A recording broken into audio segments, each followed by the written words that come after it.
Baik, Assalamualaikum warahmatullahi wabarakatuh. Di sini saya akan menjelaskan terkait tentang konsep pengukuran kemampuan menyimak atau tes kemampuan menyimak. Di sini ada urgensi dan pengertian, tujuan, langkah-langkah atau proses, dan bentuk tes. Baik, kita mulai saja. Urgensi tes kemampuan menyimak. Tanpa adanya kemampuan menyimak yang baik, para pengguna bahasa akan menemui banyak kesalahpahaman dalam komunikasi antara lawan tuturnya yang dapat menyebabkan berbagai hambatan dalam kegiatan sehari-hari. Oleh karena itu, urgensinya di sini, kemampuan menyimak merupakan bagian yang penting dan tidak dapat diabaikan dalam pengajaran bahasa, khususnya pada pembelajaran bahasa Arab atau yang melakukan studi pembelajaran bahasa Arab.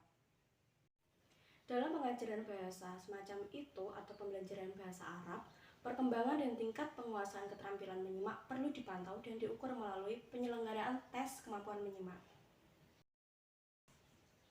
Baik, selanjutnya ada pengertian tes kemampuan menyimak. Menyimak sendiri adalah suatu proses kegiatan mendengarkan lambang-lambang lisan dengan penuh perhatian, pemahaman apresiasi, serta interpretasi untuk memperoleh informasi, lengkap isi atau pesan, serta memahami makna komunikasi yang telah disampaikan oleh pembicara melalui ujaran atau bahasa lisan. Tes kemampuan menyimak adalah kemampuan peserta tes untuk memahami isi wacana yang dikomunikasikan secara lisan langsung oleh pembicara atau sekedar rekaman audio atau video.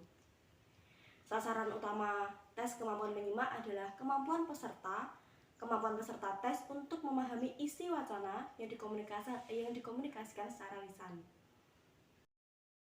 Baik, selanjutnya kita masuk pada tujuan. Tujuan menyimak sendiri adalah untuk memberikan pemahaman kepada peserta didik mengenai ujaran-ujaran bahasa Arab yang baik sebagai bahasa sehari-hari maupun sebagai bahasa resmi. Tujuan tes kemampuan menyimak.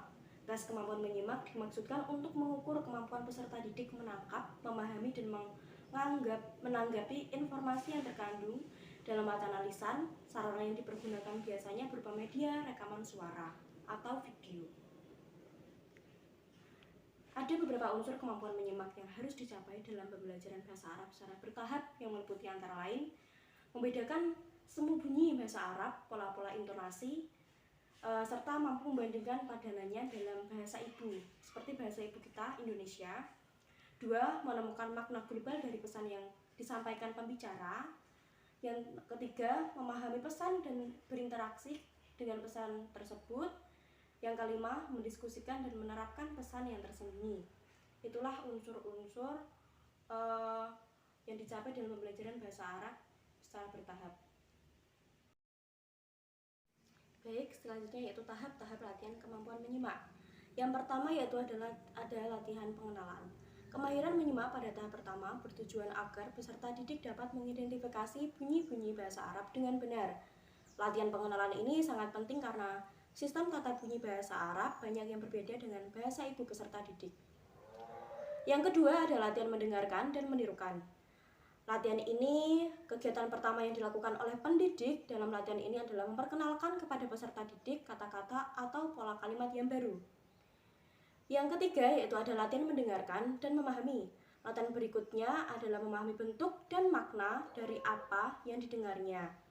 Latihan ini dapat dilakukan dengan berbagai macam teknik, yaitu ada latihan melihat dan mendengar, ungdur wa asma'.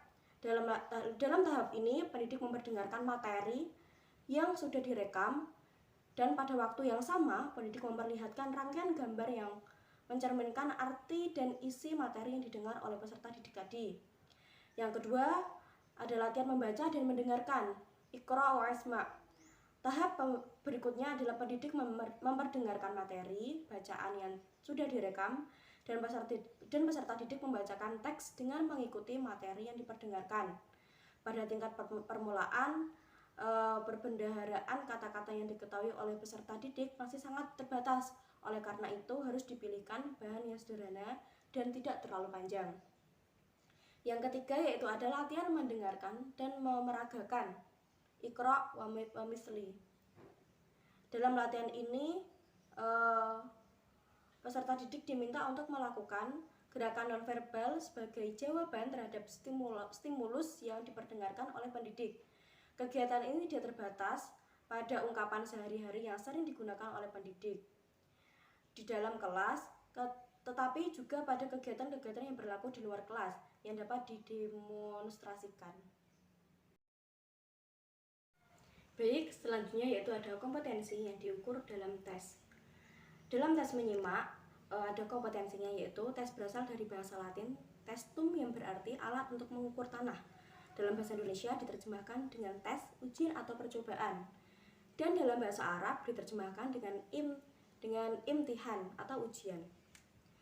Berdasarkan pengertian di atas dapat dipahami bahwa tes adalah tugas-tugas yang harus dikerjakan oleh peserta didik yang dengan pekerjaan itu pendidik memberikan nilai kepada peserta didik sesuai dengan ketentuan penilaian.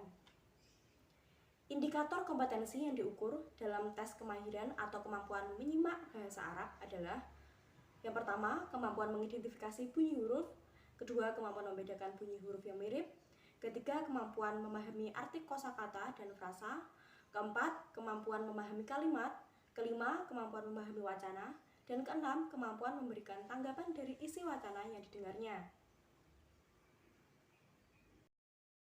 Baik, selanjutnya yaitu berbagai bentuk tes. Berbagai bentuk tes menyimak berdasarkan tingkatannya, berdasarkan perkembangannya. Tes menyimak dapat disesuaikan dengan beberapa tingkatan, yaitu ada tes menyimak tingkat marginal atau deskriptif, ada tes menyimak tingkat apresiatif, tes menyimak tingkat komprehensif, tes menyimak tingkat kritis, dan tes menyimak tingkat terapis. Mari kita jelaskan. Tes menyimak tingkat marginal. Tes menyimak tingkat marginal bertujuan untuk mengetahui tingkat kepekaan pembelajar dalam membedakan suara dan untuk mengembangkan kepekaan pada komunikasi nonverbal.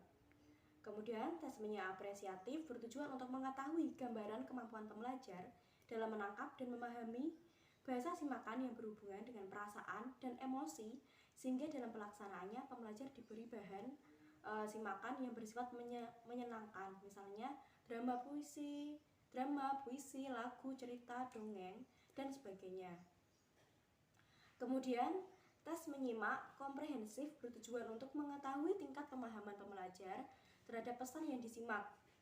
Kemudian, tes menyimak kritis bertujuan untuk mengetahui pemahaman pembelajar terhadap bahasa simakan yang dilanjutkan dengan memberi evaluasi.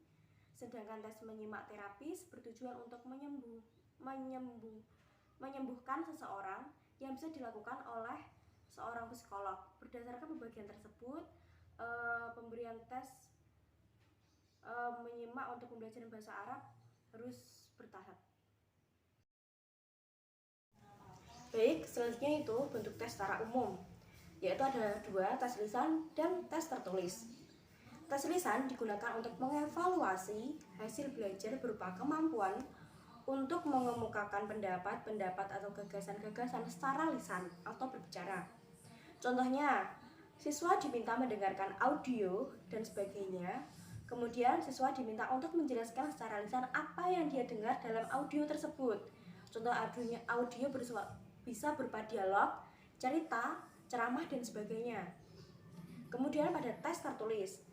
Tes tertulis adalah tes yang soal-soalnya harus dijawab peserta didik dengan memberikan jawaban berupa tulisan.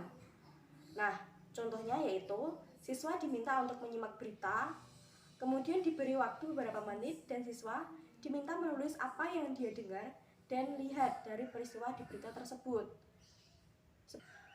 Seperti seorang siswa disuruh untuk menonton TV, menonton berita, terus mereka harus menyimak apa yang dia lihat dan dia dengarkan melalui atau mengaplikasikan apa yang dia dengar dan dia lihat atau simakan tersebut dengan cara menulis. Alhamdulillahirrabbilalamin. Cukup sekian dan terima kasih. Kurang lebihnya saya minta maaf. Wassalamualaikum warahmatullahi wabarakatuh.